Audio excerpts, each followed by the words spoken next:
Welcome to the deep dive.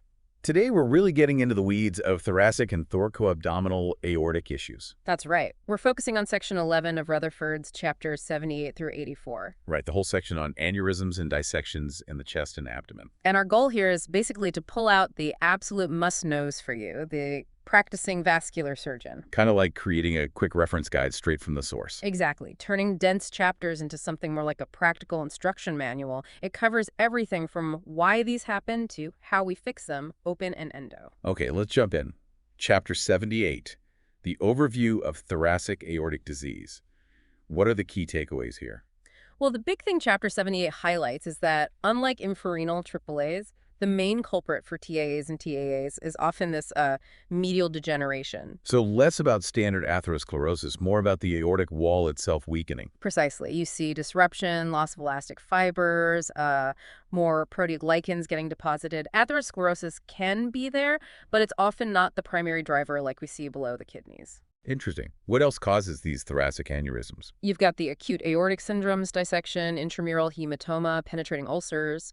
Then there's vasculitis like giant cell or Takayasu. So a whole different range of pathologies to consider. Definitely. The chapter also touches on things like coarctations, weird brachiocephalic anatomy, even tumors, though those are rarer. And the potential complications sound pretty bad. Fistulas. Yeah, pulmonary and enteric fistula is absolutely disastrous. But fundamentally, a TAA or TAAA is just a localized bulge, a dilatation, because that wall is weak. And the definition relies on size, right? Like 1.5 times normal. Correct. And knowing those normal aortic sizes, like what's in table 78.1 in the book, is crucial for even making the diagnosis. So size is king when it comes to risk. It really is. Diameter is the strongest predictor of rupture. They cite a study, mean diameter at rupture was 6.1 centimeter. Okay. And there's a difference between the shape, fusiform versus saccular. Right. Fusiform is that more uniform gradual widening. Saccular is more like an outpouching, an eccentric bulge. Think of the mycotic aneurysm example they show. And those saccular ones, they make you more nervous. Fix them sooner. Often, yeah. The threshold for repair tends to be lower for saccular aneurysms. They just seem inherently less stable. Makes sense. How about predicting growth? When should we be worried an aneurysm will expand? The chapter points out that if it's already over 3.5 centimeters when you first find it, that's a predictor for growth.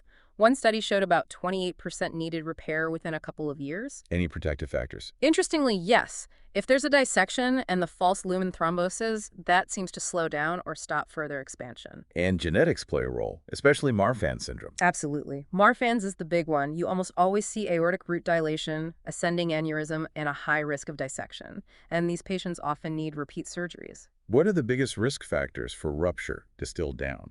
Table 78.3 sums it up nicely. Age is a big one. ORR of 2.6 per decade. Pain is a major warning sign. COPD is significant, ORR 3.6. And then, of course, the diameter itself, both descending and abdominal. And you mentioned dissections rupture smaller. Crucial point from Greep's work, yeah. Dissections don't need to get as big as degenerative aneurysms before they pose a high rupture risk, something you always have to keep in mind. How common are these overall? The U.S. incidence is around 10.4 per 100,000, and studies, like one from Sweden, show the incidence seems to be increasing. Maybe better imaging, maybe aging population, probably both. Okay, let's talk anatomy for planning. The Crawford classification is key here, isn't it? Essential language for us. Types I through 4, defining how much of the descending thoracic and abdominal aorta is involved. Type I being descending thoracic plus upper abdominal. Right, about 25%. Type 2 is the big one, pretty much the whole descending, and most or all of the abdominal aorta, maybe 30% of cases. And type 3. Variable descending thoracic involvement extending into the abdomen, maybe under 25%. And type 4 is just the abdominal segment with the visceral and renal arteries. Exactly, also under 25%. Knowing the type is critical because it dictates the surgical approach and the risks. And these don't always happen in isolation, do they? Patients might have aneurysms elsewhere. Good point. About 20–30% of TAAA patients also have in AAA. And maybe 13% have aneurysms in other spots. Plus, up to a third might have had previous aortic surgery, usually infrarenal. So you always need to look at the whole picture. Always. And subsequent repairs are common, especially in Marfan's. The trend now is sometimes staging repairs, maybe open then endo, or vice versa for really complex stuff. Okay, diagnosis. What's the standard workup? Precise anatomy is mandatory. That means imaging. And serial imaging, usually every 6 to 12 months depending on size, is key for surveillance. CT is the workhorse. MDCT with 3D reconstruction is really the gold standard. Over 95% sensitivity and specificity gives you everything you need: size, extent, branches, other organs. What about MRI? Good alternative if you can't use contrast. Useful for flow dynamics, wall characteristics, maybe not quite the spatial resolution of CT usually. And traditional angiography. Pretty much reserved now for specific questions, like end organ ischemia or defining branch stenosis, maybe to limit contrast load. So when do we pull the trigger on repair? What are the general recommendations? Table 78.7 gives a good summary. For a chronic descending dissection over 5.5 centimeters in a lower risk patient, open repair is often recommended. And for degenerative or traumatic ones? If they're over 5.5 centimeters or saccular or pseudoaneurysms, T-VAR is strongly considered if the anatomy is suitable. What about TAAAs? If they're causing ischemia or have visceral stenosis, you need to revascularize.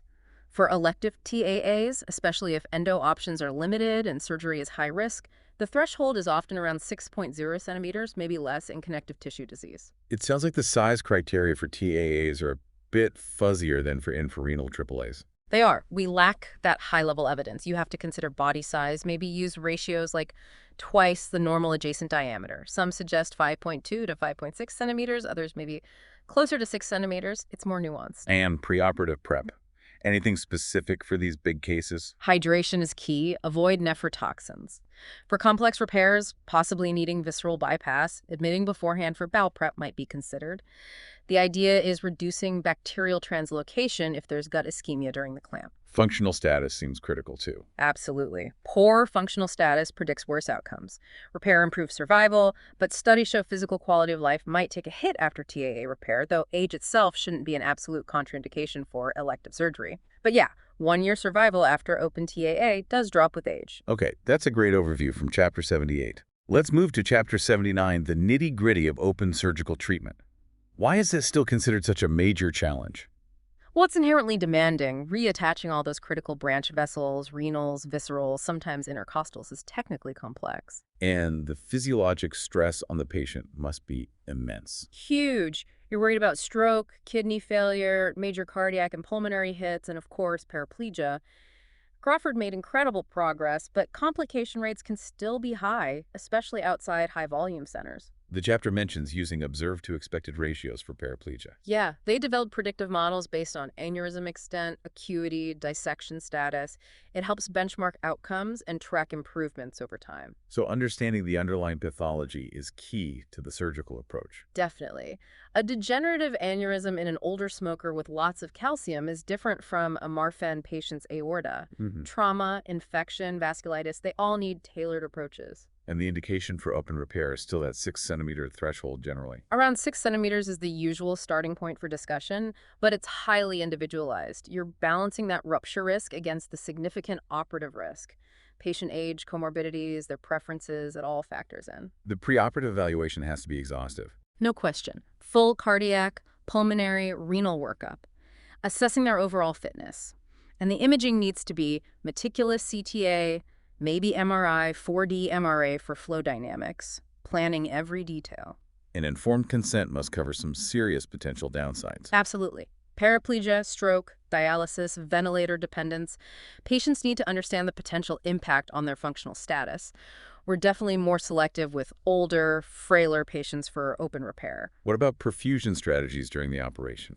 Left heart bypass, shunts. Various techniques are used. Left heart bypass or femoral bypass maintains distal perfusion, but it hasn't definitively beaten other methods for preventing paraplegia. Shunts, like the Gott shunt or direct mesentercrenal perfusion, are also used. So the specific technique might be less critical than the overall protective strategy. That seems to be the message. Following core principles, minimizing ischemia time, maintaining perfusion pressure is likely more important than the exact plumbing used. Anesthesia sounds incredibly complex. Multi-system monitoring. It is. Multiple arterial lines, PA catheter, TE, EEG, continuous monitoring, careful drug management, avoiding things like nitroprusside that can drop spinal cord perfusion, moderate hypothermia, aggressive blood replacement, often a lumbar drain for CSF pressure. And positioning and exposure. Usually lateral decubitus, right side up.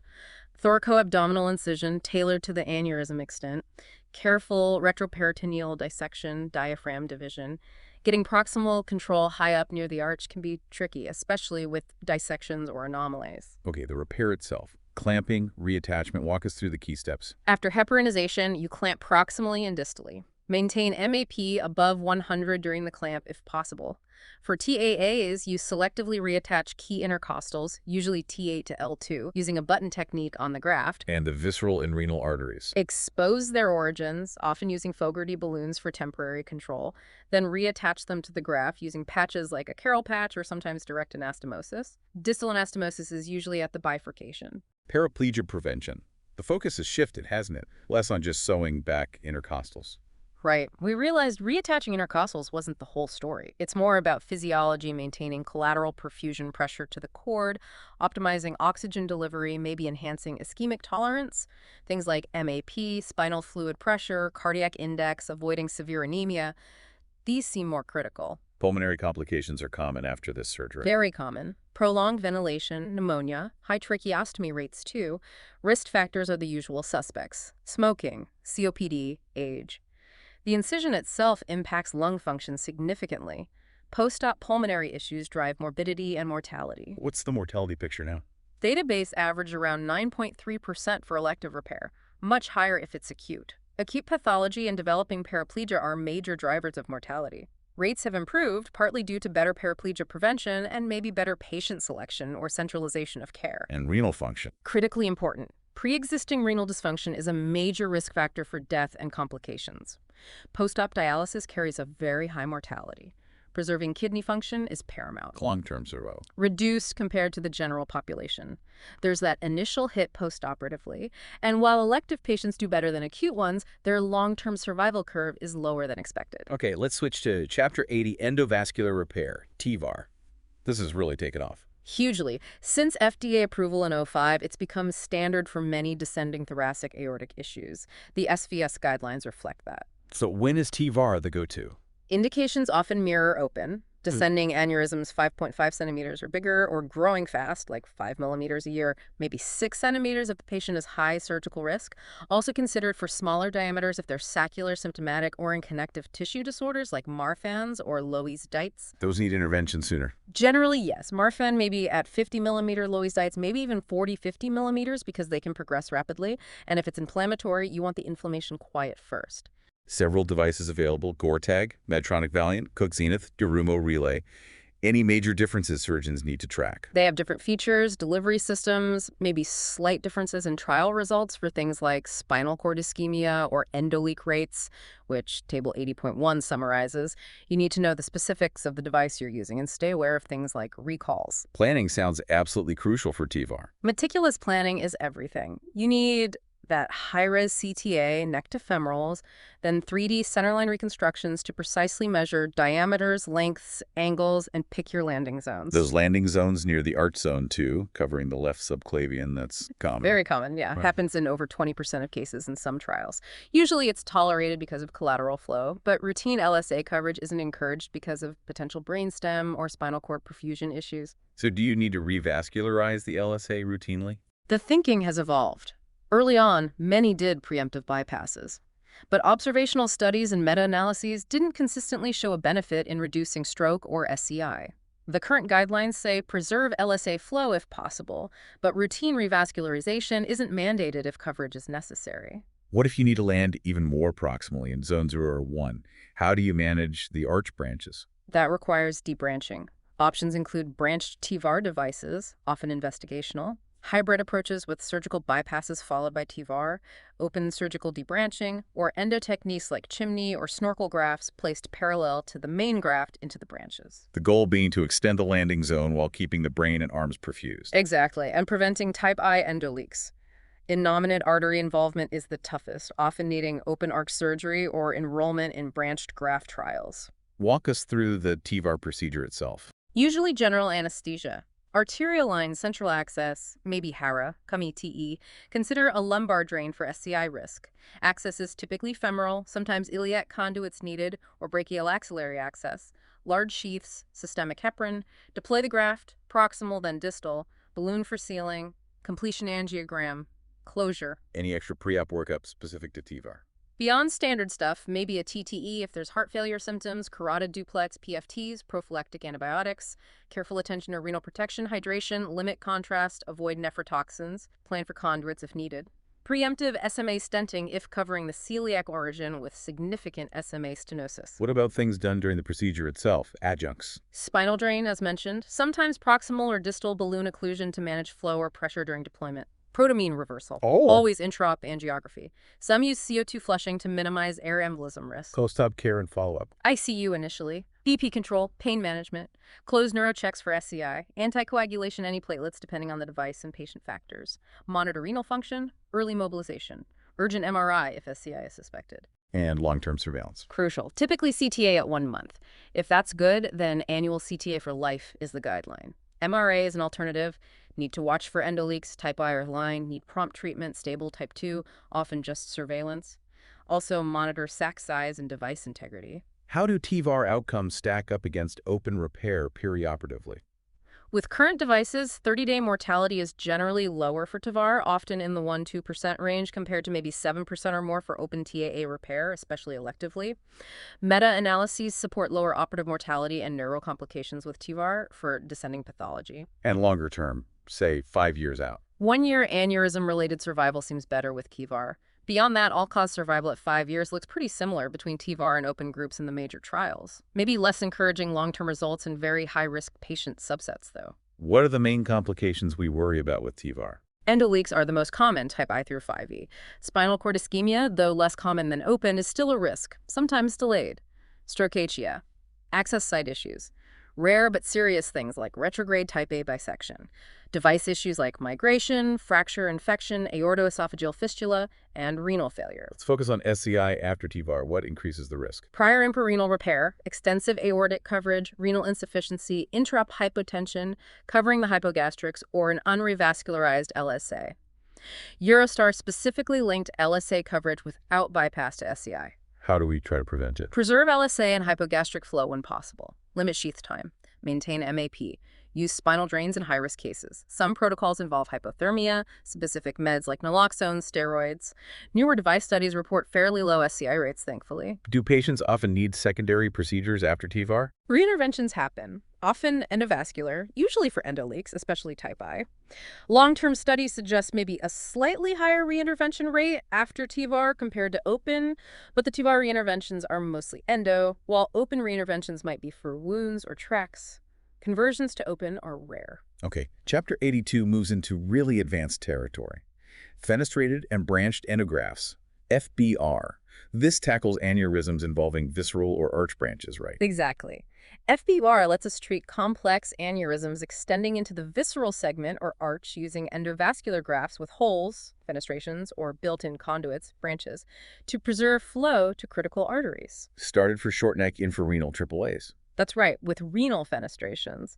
But now it's used for much more complex thoracoabdominal and even arch aneurysms. We've moved mostly from uncovered bridging stents to covered stents now for better seal and patency. So fenestrations are holes, branches are actual side tubes. That's a good way to put it. Fenestrations align with the vessel origin and you put a stent through the hole. Branches are pre-sewn conduits coming off the main graft. What about snorkels or chimneys? Those are parallel grafts. You run a covered stent alongside the main aortic graft up into the target vessel. A periscope is just a retrograde snorkel. Different tools for different anatomical challenges. Are these FBVAR devices readily available? Not really, not off the shelf for most complex cases. Many are custom-made devices, CMDs, specific to the patient's anatomy. Physician modification of existing grafts, PMA, happens, but carries regulatory implications. There are some off-the-shelf branch devices in trials, like the Gore-TEMI for TAAAs, and arch branch devices are also mostly investigational right now. Planning must be even more intensive for FBVAR. Absolutely meticulous. Sub-millimeter slice CTA, ECG gating for the arch. Heavy reliance on 3D reconstructions and specialized software to map out branch origins precisely, measure angles, diameters, lengths, need perfect measurements. What makes a good seal zone? What do you look for in the branches? Need adequate length, 15–20 millimeter, appropriate diameter, minimal thrombus calcification in the landing zone. For the branches, you need to know their exact location, size, angle, tortuosity, and any existing disease. And access vessels need to be suitable too. Patient selection, who's a good candidate. Any specific risks? Careful assessment of comorbidities is key: renal, cardiac, pulmonary. Renal dysfunction is common in TAAI patients, but FBVAR can be done safely in experienced hands. COPD is also common. Need to assess spinal cord perfusion risk, consider drains if extensive coverage, or prior surgery. The procedure itself sounds highly specialized. It is. Requires an experienced team, specialized C-arm, advanced catheter skills for target vessel cannulation. Deployment is device-specific. Placing covered bridging stents into target vessels with adequate overlap is critical. Balloon flaring. Arch cases are even more complex, often needing open neck access for branches, maybe rapid pacing during deployment. What are the outcomes like? Success rates? Complications? Technical success is high in expert centers, 90%. Perioperative mortality varies with complexity. SCI is around 1.4% for TA FBVAR. Stroke maybe 2.5%. Target vessel patency is a key long-term metric. Reinterventions happen often for endoleaks or branch issues. Surveillance must be rigorous. Very. CTA and duplex before discharge, 1 month, 6 months, 12 months, then yearly. Looking at the sac, graft integrity, component alignment, and especially branch stent patency using duplex. Need to catch problems early. What about the regulatory side? PMAG, IDs? It's complex. Enthusiasm is high, but commercial availability is limited. PM requires IRBITE approval for serial use according to SVS. Access is mainly via trials or compassionate use. Proper training in high-volume centers is really essential for good outcomes. Okay, Chapter 83, Acute Aortic Dissection, the classic vascular emergency. Definitely. Chapter covers classification Stanford Type A involving ascending and Type B descending only. Etiology, pathophysiology, presentation, diagnosis, initial management. Key causes, still hypertension. Hypertension is huge, 70–90% of cases. Medial degeneration, Marfan, other connective tissue disorders is also key. Then pregnancy, iatrogenic causes, trauma, cocaine use, arteritis. And the basic mechanism is that intimal tear. Right. Tear lets blood into the media, creates a false lumen that can compress the true lumen, causing malperfusion. It propagates, and the big risk, especially type A, is rupture, often into the pericardium, causing tamponade. Branch vessel occlusion is another major issue. Presentation, still the tearing chest back pain. That's classic, but it can vary. Syncope, stroke, paraplegia, limb ischemia, MI symptoms with type A. Might have hypertension or hypotension. New diastolic murmur with aortic regurgitation. Pulse deficits are a key sign. Natural history is grim without treatment, especially type A. Extremely grim. Medical therapy aims to reduce wall stress, lower BP, and heart rate. But complications like rupture, malperfusion, AR, pain are frequent. Early recurrent pain in type B is often managed medically initially if imaging is stable. Diagnosis still challenging sometimes. What's essential now? Can still be missed initially. Key now is rapid confirmation or refutation, defining extent and branch involvement, and finding life-threatening complications like tamponade. Imaging choice depends on availability. CTA is the go-to usually. Often, yes. Fast, available, accurate for extent, branches, complications. TE is great bedside for proximal aorta, valve, tamponade, but limited distally. MRI is excellent, no irradiation, but slower and less available emergently. Plain films are non-specific. Initial management is always medical first. Almost always, unless contraindicated. Aggressive beta blockade first to lower HR and BP, maybe nitroprusside if BP stays high, pain control, ICU monitoring. Then decide on urgent intervention surgery for type A, often medical for uncomplicated type B, intervention for complicated type B. Lastly, Chapter 84, Penetrating Aortic Ulcers, PAUs. How do these fit in? PAUs are part of that acute aortic syndrome spectrum, along with dissection and IMH. They're the least common, maybe 2–3%, usually in the descending thoracic aorta, indicating severe underlying disease. Presentation similar to dissection sometimes. Can be. Severe chest back pain often, sometimes more subtle. Can mimic ACS if ascending. Abdominal pain if abdominal PAU. Rarely, fistulas cause hemoptysis and mesis. Some are asymptomatic. Risk of rupture seems higher in symptomatic descending PAUs. Pulses usually intact, unlike dissection often. Often seen with intramural hematoma. Very often, yeah. Up to 94% in some series. Both are contained within the wall, no intimal flap. Having an IMH might worsen the PAU course, increase need for repair. Diagnosis again relies on CTA. CTA is gold standard. Shows the ulcer, outpouching, associated atheroma, maybe IMH, pseudoaneurysm, or frank rupture. Allows measurement. Bigger ulcers tend to be symptomatic. Treatment. Shift towards endovascular.